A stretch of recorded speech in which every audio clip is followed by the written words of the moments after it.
चलिए तो दिल्ली से आगे निकलते हैं और बात करते हैं मुंबई की, जहां पे देवेंद्र फडणवीस 44 साल के देवेंद्र फडणवीस जो हैं कल महाराष्ट्र के सीएम के तौर पर शपथ लेंगे। सूत्रों के हवाले से खबर आ रही है कि देवेंद्र फडणवीस के साथ 6 विधायक जो हैं वो मंत्री पद की शपथ ले सकते हैं। इनमें एकनाथ खड़से जो कि नाराज थे और बताया जा रहा था कि अच्छा पोर्टफोलियो उनको दिया जाएगा, सुधीर मुनगंटीवार और साथ ही विष्णु सावरा और पंकजा मुंडे, ये तमाम नाम जो हैं वो प्रमुख हैं। इसमें सुधाकर भालेराव का भी नाम है।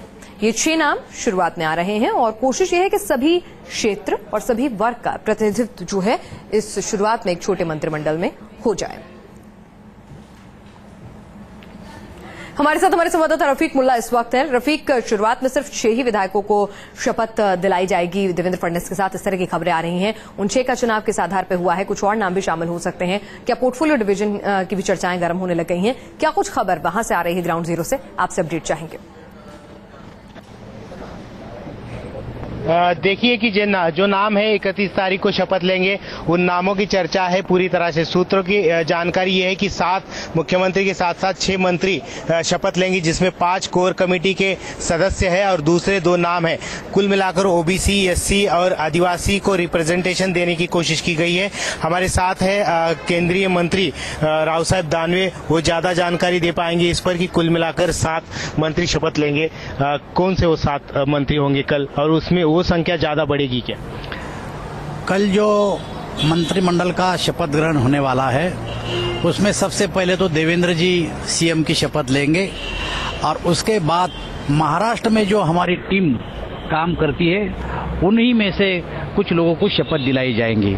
ये मंत्रिमंडल बहुत ही छोटा होगा। इसके बाद हमारे विधायकों की शपथ ग्रहण होगा, उसके बाद अध्यक्ष का चयन होगा। जो हमारे साथ कोई आना चाहता है उनका अगर कुछ प्रस्ताव हुआ तो उनके साथ बाकी मंत्रिमंडल शिवसेना के साथ शपथ होने के बाद ही शिवसेना के साथ चर्चा हो सकती है। जैसे कि शिवसेना 2 मंत्री हमारे 31 तारीख को उनको शपथ दिलाई जाए, ऐसा कह रहे हैं। आज की स्थिति तो यही है कि पहले भाजपा का शपथ ग्रहण होगा और उसके बाद ही अगर शिवसेना हमारे साथ आती है तो दूसरे मंत्रिमंडल में उनकी शपथ होगी। जी बिल्कुल। कुल मिलाकर आपने देखा कि किस प्रकार से सिर्फ बीजेपी कल शपथ लेगी, ना अलायंस पार्टी का कोई प्रतिनिधि होगा, ना जिससे चर्चा करनी है। शिवसेना को साथ लेना चाहती है बीजेपी, शिवसेना आना चाहती है, लेकिन शिवसेना की जो मांग है कि कम से कम 2 सदस्य हो, मंत्री पद की शपथ ले शिवसेना की ओर से, लेकिन वो मांग भी बीजेपी ने खारिज कर दी है। जी चलिए, आप हमारे साथ इस पूरी चर्चा में लगातार अपडेट दे रहे हैं। और मुंबई में अगर बात करें शिवसेना के रुख की, तो बीजेपी को समर्थन किस रूप में देना है? फिलहाल शिवसेना जो है इसको लेकर पसुपेश में है। ताजपोशी की तैयारियां चल रही हैं। कल वानखेड़े स्टेडियम में शपथ ग्रहण समारोह की तैयारियां भी पूरी हो चुकी हैं। इस बीच आज शिवसेना जो है अपना स्टैंड शायद मीटिंग के बाद, मातोश्री पर होने वाली मीटिंग के बाद क्लियर कर सकेगी। भारतीय क्रिकेट के बेहतरीन लम्हों के गवाह वानखेड़े स्टेडियम में सियासी जश्न की तैयारी चल रही है। 31 तारीख को इसी स्टेडियम में सीएम के रूप में देवेंद्र फडणवीस की ताजपोशी होगी। शपथ ग्रहण समारोह को यादगार बनाने के लिए बीजेपी कोई कोर कसर नहीं छोड़ना चाहती। बॉलीवुड के मशहूर आर्ट डायरेक्टर नितिन देसाई को सेट बनाने की जिम्मेदारी दी गई है। सूरज मतलब शाम के वक्त ढलते हुए वाजपेयी जी की जो कविता है, उन्होंने वर्णन किया था कि समुद्र में कमल खिल उठेगा सूरज ढलते ढलते। तो वो नज़ारा भी लोगों को देखने के लिए मिलेगा और उसमें लोगों को वाजपेयी जी को मानवंदना भी दी जाएगी।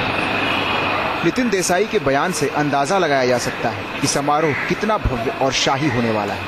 इसके लिए दिन रात स्टेडियम में काम चल रहा है। मुंबई के वानखेड़े स्टेडियम में 31 तारीख को सीएम का, महाराष्ट्र के जो सीएम है, मुख्यमंत्री है, उनका शपथ विधि ग्रहण होने वाला है और इसके लिए वानखेड़े स्टेडियम पूरी तरह से सजा हुआ आपको दिख रहा है। तैयारी अभी से यहाँ पे शुरू हो गई है। आप देख सकते हैं यहाँ पे कि किस तरह से यहाँ पे स्टेज यहाँ पे किया जा रहा है। इस स्टेडियम की कैपेसिटी लगभग 30,000 है। बीजेपी के मुताबिक पूरे महाराष्ट्र से मुंबई में इससे भी ज्यादा बीजेपी कार्यकर्ताओं के जुटने की संभावना है। प्रधानमंत्री मोदी के साथ बीजेपी के तमाम दिग्गज नेता इस समारोह में शिरकत करेंगे। 35 से 40 हजार कार्यकर्ता, सामान्य जनता यहाँ पर पहुंच रही। वो सारे स्टेडियम में 3-4 जगह बैठेंगे। जहां तक लिस्ट का सवाल है, हमने हमारी लिस्ट भी दी है। साहित्यिक होंगे, कलाकार होंगे, मुंबई फिल्म जगत के लोग होंगे, मराठी फिल्म जगत के लोग होंगे, गुजराती फिल्म जगत के लोग होंगे। फडणवीस सीएम बन रहे हैं तो बीजेपी के नए प्रदेश अध्यक्ष का नाम भी तय कर लिया गया है। वरिष्ठ पार्टी नेता चंद्रकांत पाटिल को कमान सौंपी जाएगी। सारे संगठनों में अलग अलग स्तर पर, कभी जिला तो कभी अखिल भारतीय, काम करते हुए समन्वय यही मेरा स्वभाव रहा, तो मुझे सरकार और पक्ष में समन्वय की कोई दिक्कत नहीं आएगी। शपथ ग्रहण की तैयारियों के साथ सुरक्षा के भी व्यापक इंतजाम किए जा रहे हैं। वानखेड़े स्टेडियम के आसपास का इलाका छावनी में तब्दील नजर आता है। मुंबई का वानखेड़े स्टेडियम हमेशा से ही आतंकियों के निशाने पर रहा है। वहीं महाराष्ट्र सरकार के शपथ विधि का ये कार्यक्रम अपने आप में ऐतिहासिक है, जिसको देखते हुए मुंबई पुलिस की तरफ से सुरक्षा के कड़े इंतजामात किए जा रहे हैं। वीडियो जर्नलिस्ट सिद्धेश के साथ सोनू कनौजिया, न्यूज नेशन, मुंबई।